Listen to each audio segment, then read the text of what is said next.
Hola a todos, bienvenidos a nuestro programa Identidad Cultural. Hoy llegué hasta la casa de un personaje muy especial. Se trata del doctor Freddy Armando Trillos Vergel, un hombre y ocañero que además de ser médico, cirujano, psiquiatra, es también un gran escritor y por supuesto creador de este impresionante libro, a quien le doy pues la bienvenida a nuestro programa Identidad Cultural.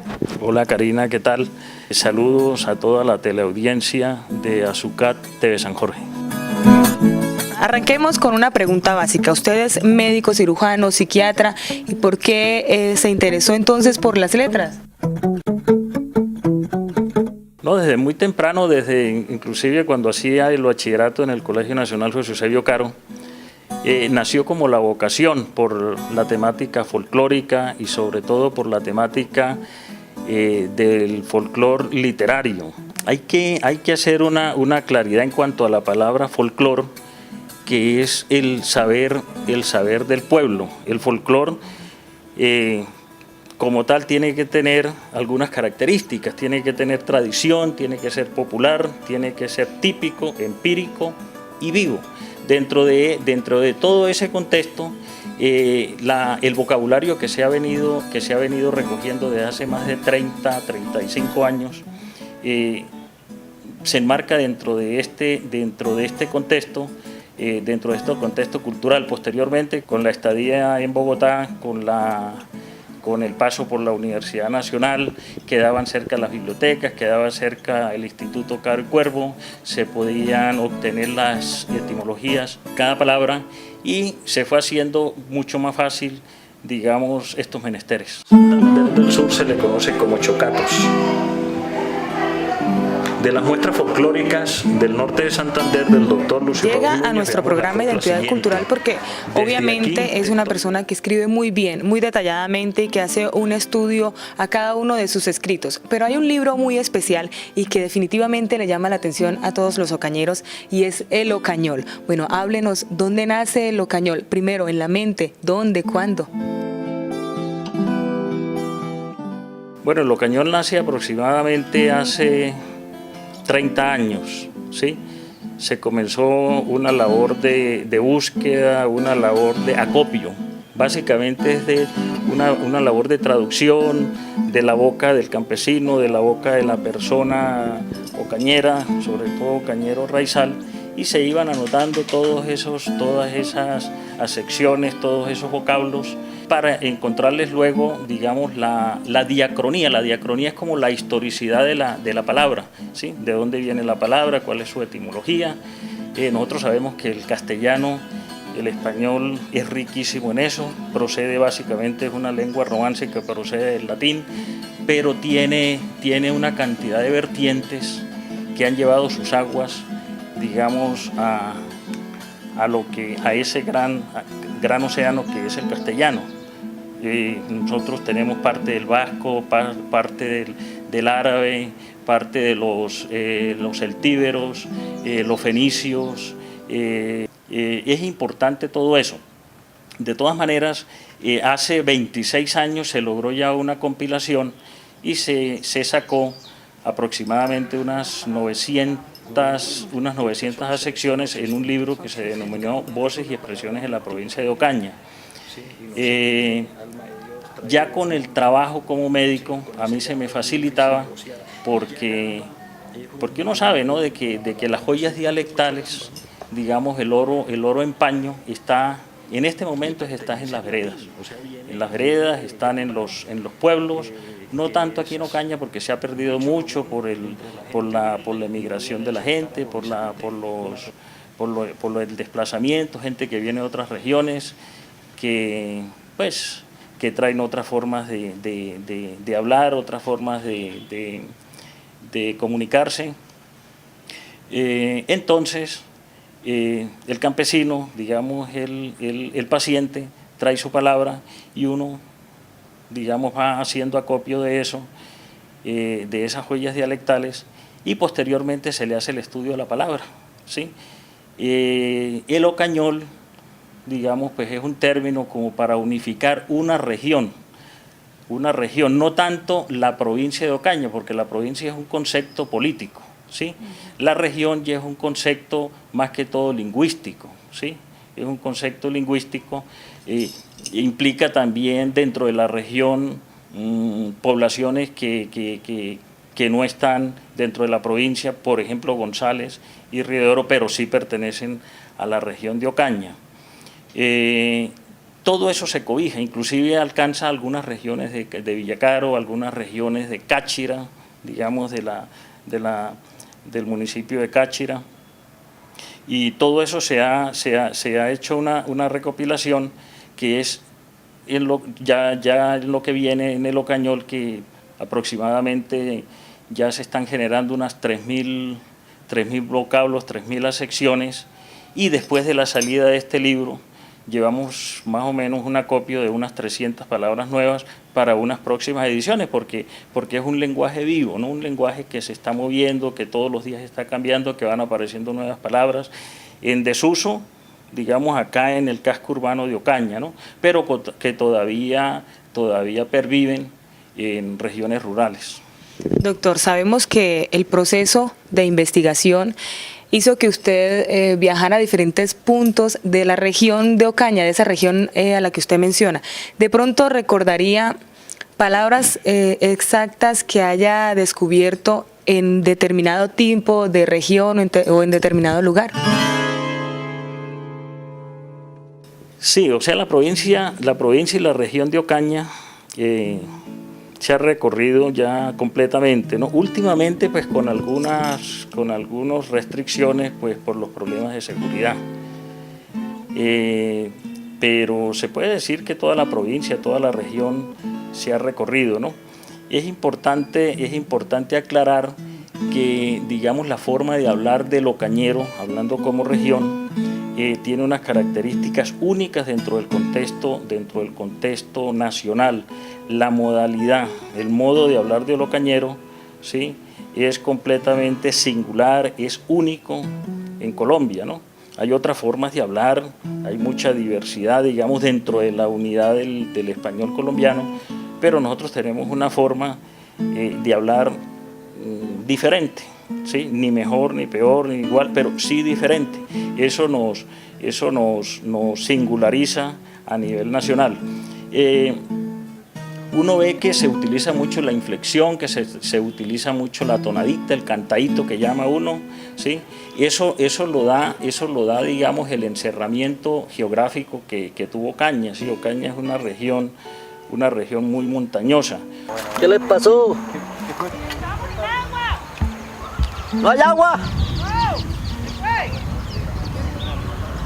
Se vino a desconectar.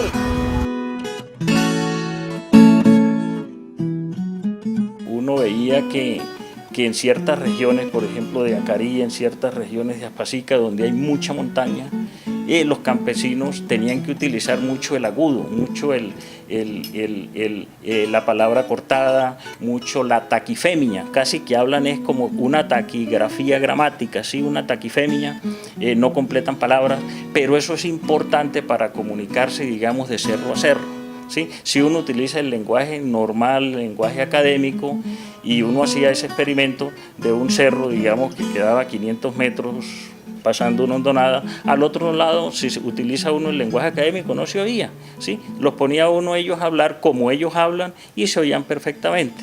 Entonces eso es una adaptación, digamos, del lenguaje a la aspereza, digamos, de la geografía de nuestra región. Bien, entonces, bueno, doctor, quiero invitarlo a que veamos una encuesta que le hicimos a los ocañeros de algunas de esas palabras típicas que utilizamos acá también en Ocaña, en la ciudad. Y pues veamos lo que me respondieron. ¿Sabe qué significa la palabra aguaitar? Pues aguaitar quiere decir a alguien que se esconde entre las ramas y está aguaitando a alguien que pasa. Me imagino, ¿no? Esperar a alguien. Aguaitar. Eso es una palabra, como le dijera, como grosera más o menos. Sí, es una palabra de faltar el respeto a una persona. Aguaitar, pues, para mí significa, pues, buscar a algo o a alguien que uno ya conoce. Aguaitar tiene que ser como aguaitar una persona que se vaya a montar sobre un techo así o vaya a robar alguna cosa. ¿No es? Ahí estaba entonces la respuesta de algunos ocañeros, de pronto con una timidez, con risa en su boca, bueno, refiriéndose a la palabra aguaitar. Pero usted, dentro de todo el estudio que realizó, ¿cómo puede percibir que la gente le dé el significado a esta palabra cuando la va a mencionar en un tipo de oración? Sí, mire, o sea, hay que hacer claridad en una cosa. El español, digamos, el español oral aparece aproximadamente en el año 800, ¿sí? A partir del año 850 aparece ya la primera literatura castellana balbuceante en las glosas emilianenses, ¿sí? Y en los cartularios de Valpuesta, ¿sí? A partir del siglo XII comienza, digamos, el español como español, ya cuando Fernando III oficializó el castellano, ¿sí? En Castilla y en León, ¿sí? Ya en esa época, por ejemplo, la palabra aguaitar existía, ¿sí? Desapareció en España en el 1500. O sea, es un arcaísmo, digamos, una palabra que se puede decir antecoriana, antigua o antecorio, que también el antecorio desapareció, digamos, del español que se habla en España, ¿sí? Pero esos españoles que vinieron acá, que trajeron las palabras, que nos las cambiaron por oro, como decía Pablo Neruda, decía en uno de sus muchos poemas, se llevaron todo, se robaron todo, pero nos dejaron las palabras. Se llevaron el oro, pero nos dejaron las palabras. O sea, nosotros hicimos, según Neruda, un gran negocio. Cambiamos palabras por oro, ¿sí? Aparentemente los españoles pensaron que ellos pues hacían el negocio del siglo, ¿no? Se llevaban el oro, pero al final el negocio fue nuestro. Nos dejaron las palabras. Se lo llevaron todo, pero nos dejaron las palabras. La palabra esta, aguaitar, entualito, ayacito, cociánfara, chiringuera, gubia, lejurón, riomatí, sabidor, memoristo, son palabras son arcaísmos, se utilizaban en España del 1600 hacia atrás, del 1500 hacia atrás. En España ya no se ve eso, ¿sí? Pero los españoles que llegaron acá se enclaustraron en montañas, ¿sí? Y las montañas son conservadoras, no solamente en cuanto a la política y eso, que aquí que la gente es muy conservadora, sino en las ideas, ¿no? No podían, digamos, intercambiar con gente de otras regiones, y esas palabras se quedaron acá, ¿sí? Se quedaron como en cápsulas del tiempo, ¿sí? Como en cápsulas del tiempo, y uno los oye. O sea, las personas que bajan a 2-3 horas de San Calixto, de convención, traen esas palabras, ¿sí? Traen esas palabras, ellos hablan de vida, hablan de truje, ¿sí? Una cantidad de palabras que son arcaísmos. El voceo es un arcaísmo. El voceo desapareció en España hace muchísimo tiempo, a partir del 1550, ya no había voceo en España, ¿sí? En ese cambio lingüístico, América sí no le caminó a España, ¿sí? Porque aquí los españoles que venían de allá trajeron el voceo y se enquistó en muchas partes de lo que es la América, ¿sí? Aquí en Colombia vocean los antioqueños, vocean los pastusos, vocean los caucanos, ¿sí? Pero el voceo tiene características diferentes, y el voceo del ocañero es completamente diferente a cualquier voceo de otras regiones del país, ¿sí? Pero en eso digamos, el español americano, ¿sí? Porque hay que diferenciar el español americano, que la capital era Sevilla, al español castellano, que la capital era Madrid. Y nosotros, digamos, acá en América no participamos en ese cambio lingüístico, ¿sí? Los españoles hicieron el cambio, se quedaron sin el voceo, pero en América quedó el voceo, ¿sí? Y eso es lo que hay que defender, porque el voceo en este momento, pues, que se está hablando neutro, ¿sí? A nivel de los medios de comunicación, la radio, la televisión, el internet, el voceo como vamos, en 20, 30 años desaparece completamente de la región de Ocaña, ¿sí? Entonces son cositas que hay que defender, porque, como decía Gabriela Mistral, el lenguaje es la segunda posesión del hombre después del alma, y hay que defender esa alma, ¿no? Hay que defender eso. el lenguaje es una herencia histórica que nosotros tenemos, es un patrimonio cultural, además es un valor agregado que se puede utilizar desde el punto de vista turístico, porque el que viene a Ocaña, pues al final, dentro de 20, 30 años, como van las cosas, acabando con el patrimonio monumental, sí, acabando con las casas que tienen cierto valor histórico, que al final viene la gente a ver casas de ladrillo, ¿sí? Y Ocaña, pues el valor agregado de Ocaña era eso, o sea que tenía cosas culturales que mostrar, con excepción de algunas cosas que se están haciendo, que es de exaltar y de reconocer, por ejemplo, el desfile de los genitores, ¿sí? Es una cosa importantísima, que se le siga apoyando, que se le siga, no solamente desde el punto de vista moral, afectivo, sino económico, porque Ocaña nosotros estamos teniendo una invasión de gente de otra parte, ¿sí? Una invasión que nos están llegando gente, digamos, de desplazados que traen otro tipo de cultura, otras maneras de hablar, y entonces, digamos, ese tipo de cosas, por ejemplo, el desfile de los genitores, otras cosas que se están haciendo aquí en Ocaña, y entonces eso nos reafirma identidad, ¿sí? Si no existiera eso, pues Ocaña completamente desaparece, naufraga, y al final todos neutros, todos hablamos igual aquí en el país y toda esa cosa, y hay que tener unidad en la diversidad. Yo no digo pues que no se acepten otras cosas, se tienen que aceptar, pero manteniendo raíces, ¿sí? Porque el árbol tiene sus raíces, las puede ocultar, pero no las puede negar, porque en el momento en que el árbol niegue la raíz, desaparece el árbol.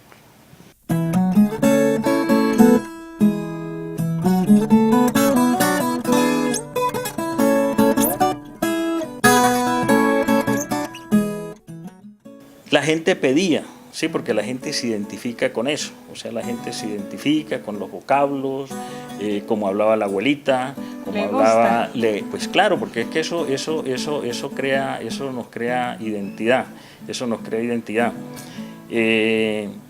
Posteriormente, una segunda edición se agotó, en este momento vamos para la tercera edición, o sea, más o menos van unos 2000 libros. Bien, vamos bien. Vamos bien. Bueno, proyecciones entonces que vengan para el Ocañol y también, ¿por qué no para otros escritos que tenga ahí en la mente, doctor? Mire, el Ocañol, digamos, se puede utilizar como una marca regional, ¿no? Como una marca regional, no de provincia. Porque uno se pone a mirar dónde comienza la provincia, la región de Ocaña, hasta dónde llega Ocaña. Y uno se pone a mirar que Ocaña, la región de Ocaña al final no tiene límites de ríos ni límites de montañas, sino tienes un límite de olor, ¿sí? Porque el olor típico del ocañero, si uno se pone a mirar y a preguntarle a la gente, es el olor de la hoja de plátano en el fogón de leña cuando se asan las arepas, ¿sí?